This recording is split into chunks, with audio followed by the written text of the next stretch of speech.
Olá pessoal, meu nome é Letícia Cordeiro e tô eu mais aqui uma vez, fazendo os meus vídeos. E essa semana teve um assunto muito polêmico e eu resolvi aprofundar um tema que eu acho muito interessante, que é a verdade construídas e relativas. Porque às vezes nós sofremos as influências das opiniões, dos grupos, dos jornais, e a gente não para pensar por que eles estão pensando dessa forma. Então, a primeira coisa que eu acho importante é pensar sobre a mentalidade. A mentalidade, ela é como uma pessoa reflete como é que é o mundo para ela. Então a mentalidade ela vai ter a ver com as crenças, com os hábitos e com a visão de mundo de determinada pessoa ou grupo. Essa mentalidade ela vai construir, ela vai comandar, ela vai informar um pensamento, certo? Então nós percebemos muitas vezes que tem pessoas que são muito diferentes da gente por causa da mentalidade delas, por causa das crenças dela, da visão de mundo dela. E muitas vezes essas crenças e visões de mundos, elas são um senso comum. É o que todo mundo está pensando, é o que aquela coletividade está pensando e não é o que você pensa. E se você não tiver o senso crítico, você vai achar que aquilo dali pode ser o que você pensa, E você vai sofrer influência daquilo. Então, uma coisa que a gente tem que entender é o processo cognitivo de aprendizagem. Então, a nossa aprendizagem, como a gente constrói o nosso conhecimento, ele passa pelas nossas crenças individuais, os nossos pensamentos e a nossa interpretação do mundo. O que seriam essas crenças? Essas crenças, elas podem estar equivocadas, elas podem ser crenças disfuncionais, elas podem ser crenças irrealistas. Vou dar um exemplo. Eu, por exemplo, fui uma criança muito danada. Na minha infância eu aprontei todas, Era muito danada, vivia com problema disciplinar, era muito bagunceira na escola, sempre tinha alguma coisa que eu tinha feito e eu sempre levava um esporro, uma bronca da minha mãe, do meu pai, da minha avó, dos meus tios. Eu ficava solta no quintal e eu aprontava todas, e daí eu ouvia a minha mãe ou minha avó me chamar Letícia. Quando a minha avó chamava Letícia, eu já sabia que ela ia me dar uma bronca, que eu ia ficar de castigo, ia puxar minha orelha, eu ia ter ali uma repressão. E uma vez, numa situação profissional de trabalho, o meu chefe, ele falou assim: Letícia, quero falar contigo. E era a mesma fala da minha mãe e da minha avó: Letícia, eu quero falar contigo, eu preciso falar contigo. Isso me remeteu a uma crença que eu tinha construído ao longo da minha história, que me levava àquele contexto de que eu ia ser oprimida, que eu ia levar uma bronca. Essas são as nossas crenças. Então, muitas vezes as crenças elas fazem a gente ter pensamentos e comportamentos automáticos, sem pensar. Você não está olhando aquilo dali com os olhos lúcidos daquela realidade. Você está fazendo uma referência. Então, uma situação, ela pode desencadear uma crença em você e você ter uma reação automática, sem pensar, sem refletir. E é assim que a gente vai construindo as nossas crenças. Então, a gente pode ter, por exemplo, uma visão de mundo deprimida, negativa, pessimista. Isso vai depender muito da nossa história, de como a gente interpreta o mundo. E geralmente as crenças disfuncionais, que elas não têm contato com a realidade, elas têm uma visão negativa. A pessoa tem uma visão negativa dela mesma, do mundo e do futuro. E isso vai influenciar todos os pensamentos dela, todo o comportamento, tudo o que ela sente. E tem uma outra coisa que eu acho importante, que é a cultura. Cada um de nós, cada pessoa, cada grupo, cada cultura, cada grupo que é a cultura, tem uma cultura diferente.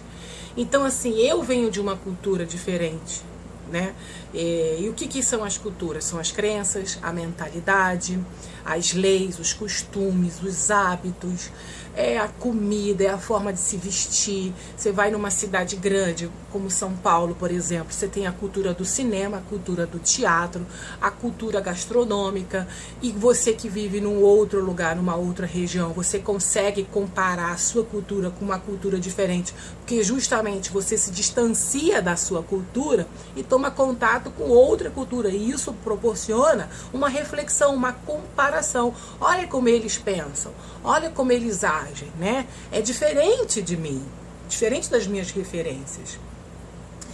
E o que vai influenciar também a nossa percepção, as nossas escolhas, né? A nossa visão de mundo, é como a gente vai selecionando, é como a gente vai captando informação do mundo externo para o mundo interior. E isso é a percepção, é a nossa interpretação. E nós temos algumas variáveis de percepção.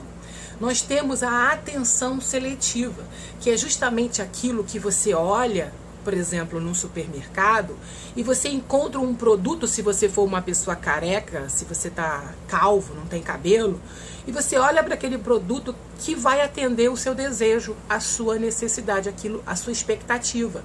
Então você tem uma atenção seletiva. É como se você fosse um gordinho e você está querendo emagrecer. O que vai te chamar a atenção, o que vai te colocar em foco é o produto de emagrecimento. Então essa é a atenção seletiva. Existe várias opções, existe várias manifestações, mas você vai estar ali focado naquilo que te interessa, que é uma necessidade sua, uma atenção seletiva. A distorção seletiva é quando, por exemplo, você quer comprar um celular, só que você já tem uma pré-escolha de um celular que você deseja. E aí vem um vendedor e ele oferece um celular de uma marca e um celular de outra marca, e ele dá 5 características dessa marca que você já quer e 5 características da marca que ele trouxe ali, mas que você não tem a preço. Aí você vai deter aquela marca que você já gosta, aquilo vai reforçar as suas escolhas, o seu preconceito. As 5 qualidades reforçam aquilo que você já escolheu. E você vai descartar aquelas 5 qualidades da outra marca que são talvez igual ou melhor do que aquela sua que você já escolheu.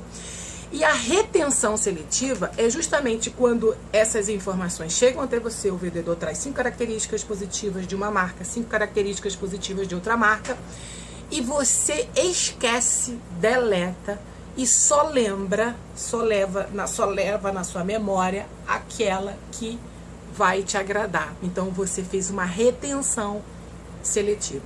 Não tem aqueles indivíduos que a gente fala assim, nossa, você tem ouvido seletivo, né? O ouvido seletivo é justamente isso, da gente só selecionar o que a gente quer ouvir, que vai corresponder às nossas pré-escolhas, aos nossos desejos, aos nossos interesses, aquilo que a gente dá importância.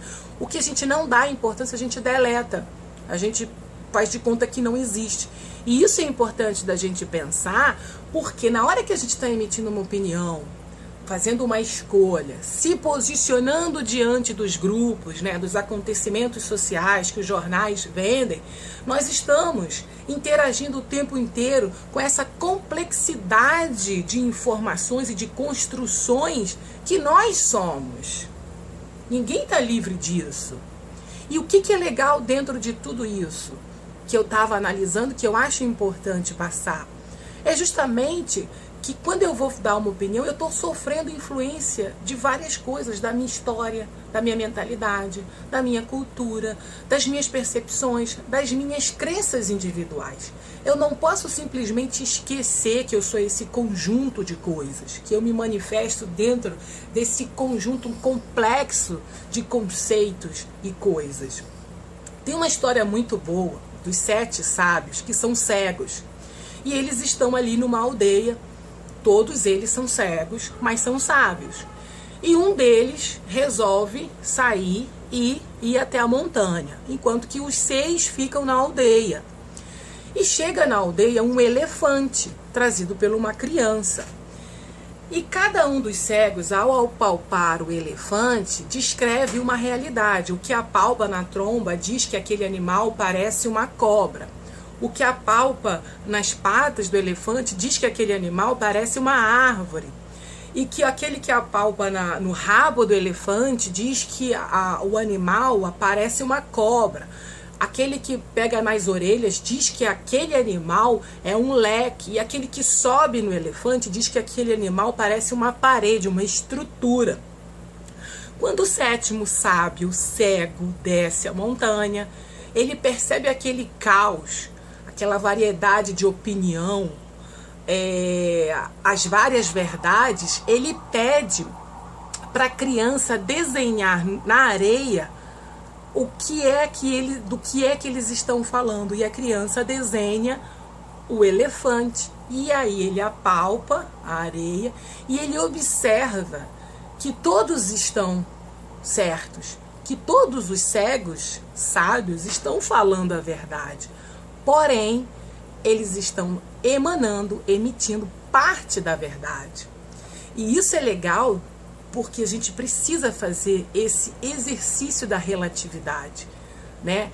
O exercício da tolerância. A construção da verdade, ela não é absoluta, ela é relativa.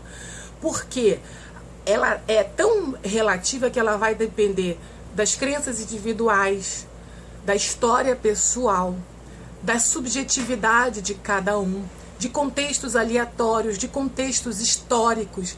Então, se você for perceber, a verdade, ela é construída e ela é saudável quando ela é relativa.